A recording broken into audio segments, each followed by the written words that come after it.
बिस्मिल्लाहिर्रहमानिर्रहीम। नाज़रीन, एपिलिप्सी यानी मिर्गी का दौरा बहुत ख़तरनाक बीमारी है। ये चलती रहे तो 7-7, 8-8 साल, 10-10, 15-15 साल चलती रहती है और मरीज़ जब चाहे उसे दौरा पड़ जाता है और कई कई घंटे वो इस दौरे में गुजर जाते हैं। और बहुत ख़राब सूरत हाल है। कभी मरीज़ सोया होता है उसे दौरा पड़ जाता है, कभी सीढ़ियाँ उतरते हुए, कभी वो काम करते हुए, तो चोट लग जाती है मरीज़ों को और बड़ी ख़तरनाक हालत है, ज़िंदगी में मुसीबत बनी रहती है। आज हम आपको मिर्गी का इलाज करने के लिए, मिर्गी के दौरे का ख़त्म करने के लिए बेहतरीन आयुर्वेदिक कदीम नुस्खे बता रहे हैं 3-4। आप इनको अच्छी तरह से समाअत फरमा लें और इन पर अमल करें। अगर आपके घर में कोई मिर्गी का मरीज़ है या आपको ये मसला है तो आप इन दौरों की सूरत में इससे निजात हासिल कर सकते हैं। नाज़रीन, जो एहतियाती तदाबीर मैं आपको बता रहा हूँ इनको आप ज़रा गौर से सुनें।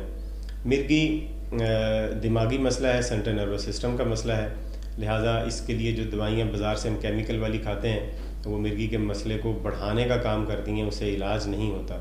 लिहाजा अगर आपके कोई मिर्गी का मरीज़ हो तो आप हमारे साथ रब्ता कर सकते हैं, हम उनका इलाज करेंगे इंशाअल्लाह अज़ीज़ कुदरती तरीके से और वो ठीक हो जाएंगे।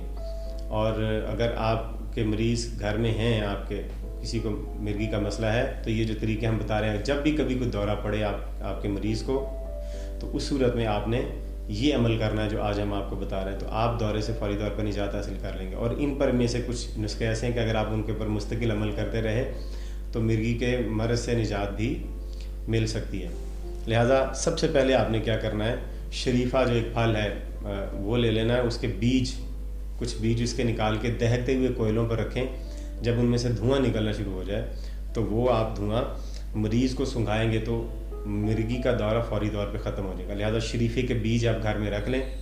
तो कोयले भी आपके घर में रहने चाहिए। जब मरीज़ को दौरा पड़े तो फौरी तौर पे आग दहका के, कोयले दहका के उसके ऊपर वो बीज डालें और उसमें से जो धुआं निकले वो मरीज़ के नाक के करीब करें ताकि वो नाक के ज़रिए से अंदर जाए। जैसे ही वो दिमाग में पहुँचेगा तो फौरी तौर पर दौरा ख़त्म हो जाएगा। दूसरा जो तरीक़ेकार है कि जब भी मरीज़ को मिर्गी का दौरा पड़े तो उसके जो पाँव का अंगूठा है, अपने पाँव के अंगूठे के नाखून उसके पाँव के अंगूठे के नाखून के अंदर दे दें और उसको दबाएं इधर अंदर करके। तो इंशाअल्लाह अज़ीज़ चंद लम्हों में उसका दौरा जो है वो रफ़ा हो जाएगा और वो दौरे से बाहर निकल आएगा। यानी अपने नाखून जो है अंगूठे के, वो मरीज़ के अंगूठे के नाखूनों के अंदर आपने घुसाने हैं। इतना ज़्यादा भी नहीं घुसाने के वहाँ पर ज़ख़म हो जाए, बस उसके अंदर घुसा के थोड़ा सा दबाना है तो वो दौरे से बाहर निकल आएगा।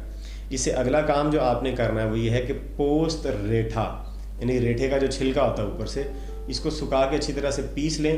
पीस के इसे रख लें और जब भी कभी मरीज़ को इस दौरा पड़े मिर्गी का तो उसको अगर ये रेठे का आप ये जो पाउडर है ये भी अगर आप उसे सुंघाएंगे तो उसका जो मिर्गी का दौरा है वो भी वापस हो जाएगा और ख़त्म हो जाएगा।